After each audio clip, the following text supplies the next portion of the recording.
Hello and welcome to Run Free and Strong. This is episode 5 of my UTMB training to prepare and qualify for Ultra Trail de Mont Blanc in Chamonix, France in 2025. I have just completed my first 6-week training block 1.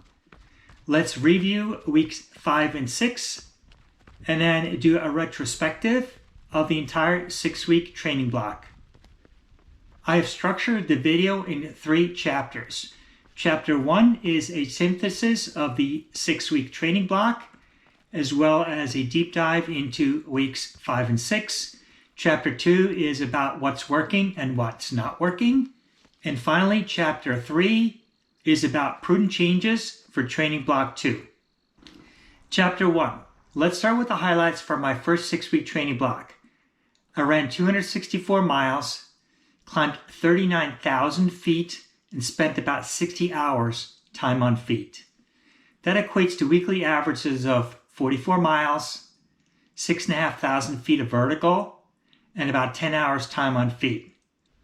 Although I came up a little short across the board, I believe this is a good start to my UTMB training, and I learned several important lessons, and will use these to build on this first training block. The most valuable takeaway for me is that I was too ambitious with my plan and tried to do too much and too soon. The key to sustainable long-term performance improvement is to allow the body and mind to adapt to increased running stress and not risk injury. I pushed too hard and risked injury. Let's do a deeper dive into weeks 5 and 6. Week 5 was 5 days of running, and I ran 33 miles, climbed about 5,200 feet of vert, and spent about 7.5 hours time on feet. It was my lowest week across the board in this training block, but I made up for it in the final week, week 6, with 55 miles, 6,300 feet of vert, and 11 hours time on feet. To share additional details about my training, let's look at select workouts in week 6.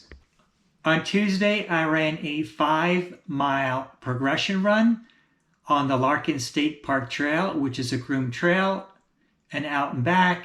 Started off at 8:35 mile pace for the first mile and closed out mile 5 at a 7:19 pace, so a pretty nice progression with an average pace of 7:43 per mile. On Thursday, I ran a 8x400 lactate threshold workout on a track at a local high school. And this was at threshold pace, about 5K pace, or around my 240 watts critical power. Started off at 96 high on the first rep and down to 93 mid on the last rep. So a pretty nice progression. Was very happy, and you can see the corresponding mile paces there. On the weekend, I ran a combined 30 miles on technical trails. Saturday was 8 miles on the Troutbrook Valley Red Trail. I had done a video earlier with my improvement on that trail. It's a out and back, highly technical. This Saturday, I didn't push the pace because I knew there was a longer one coming up on Sunday. Still happy with that. It's about 1,550 feet of vertical gain across 8 miles. And then followed that up on Sunday with 22 miles on the Appalachian Trail to get me to 30 for the weekend. Again, didn't push the pace crazy. And that was about 4,200 feet of vertical gain. So a very productive weekend with 30 miles combined, about 6,000 feet of vertical gain, and roughly 7.5 hours time on feet. Let's move on to chapter 2, what's working and what's not working. Here's what I think I achieved in the first training block. I'm able to run longer and faster on technical trails. I am improving lactate threshold and running economy. I'm becoming a stronger runner. Having said that, all of these are work in progress. Here's what I think is working. The 6-week training blocks with alternating hard and down weeks, prioritizing the 3 foundational elements, which are technical trail running, climbing and descending, and time on feet, and then building on the foundation with lactate threshold workouts and strength training. But it's not just about what's working, we also need to take a look at what's not working. My second most valuable takeaway is the realization and appreciation for the significant lower body stress resulting from the combination of technical trail running, climbing and descending, and time on feet. Specifically, running rapidly downhill involves intense, eccentric contractions while the muscles are under load, going from extension to contraction very quickly, essentially acting as shock-absorbing springs and causing muscle micro-tears. We feel it for days afterwards as delayed onset muscle soreness, or DOMS, DOMS is the acronym. Doing this type of running for 8 to 10 miles or 2 to 3 hours is one thing. Doing it for 20 miles or 30 miles or 6 hours or 8 hours is something else. Never mind the back-to-back long runs. After 6 weeks, my feet, ankles, and legs were tired and banged up, and I concluded that the weekly goals were too ambitious. Therefore, it's prudent to dial everything back for the second training block. Which brings me to Chapter 3, Prudent Changes for Training Block 2. Here's the plan. For hard weeks, run 50 to 60 miles, 80 to 97 kilometers per week, and climb about 5,000 feet or 1,500 meters while spending 10 to 12 hours time on feet. So I've significantly reduced the amount of climbing and descending. In addition, and most importantly, I want to reduce the volume of technical trail running to about 50% of total weekly volume, with the remainder on flatter, non-technical terrain and surfaces. That's down from the initial goal of 80-20 down to 50-50. I will be able to better train in all 5 power zones, with trail running mostly zones 1 and 2, lactate threshold workouts in zone 3, VO2 max workouts in zone 4, and anaerobic, like strides, in zone 5.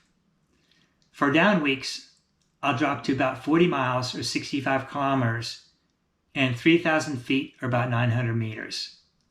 Let's take a look at the Training Block 2 plan. In a way, it's a step back.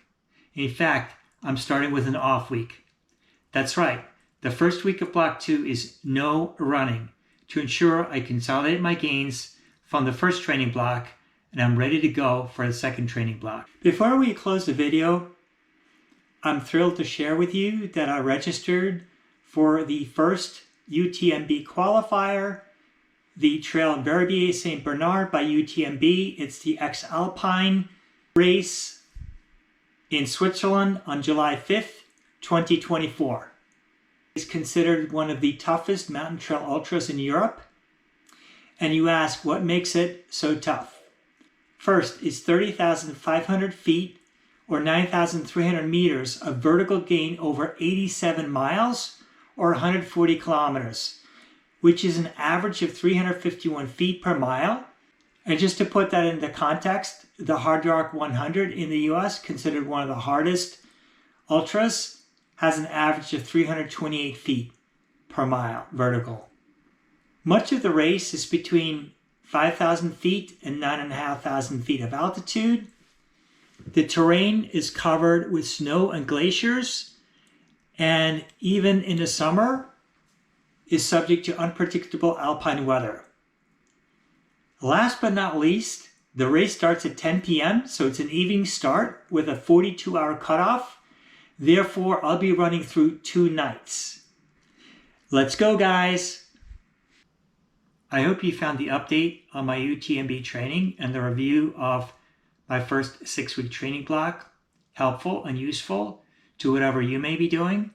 If you did, I would appreciate if you gave the video a like, thumbs up, and if you are not already subscribed to the channel, please consider doing so to both follow and support my training journey, and I will see you in the next video. Thank you.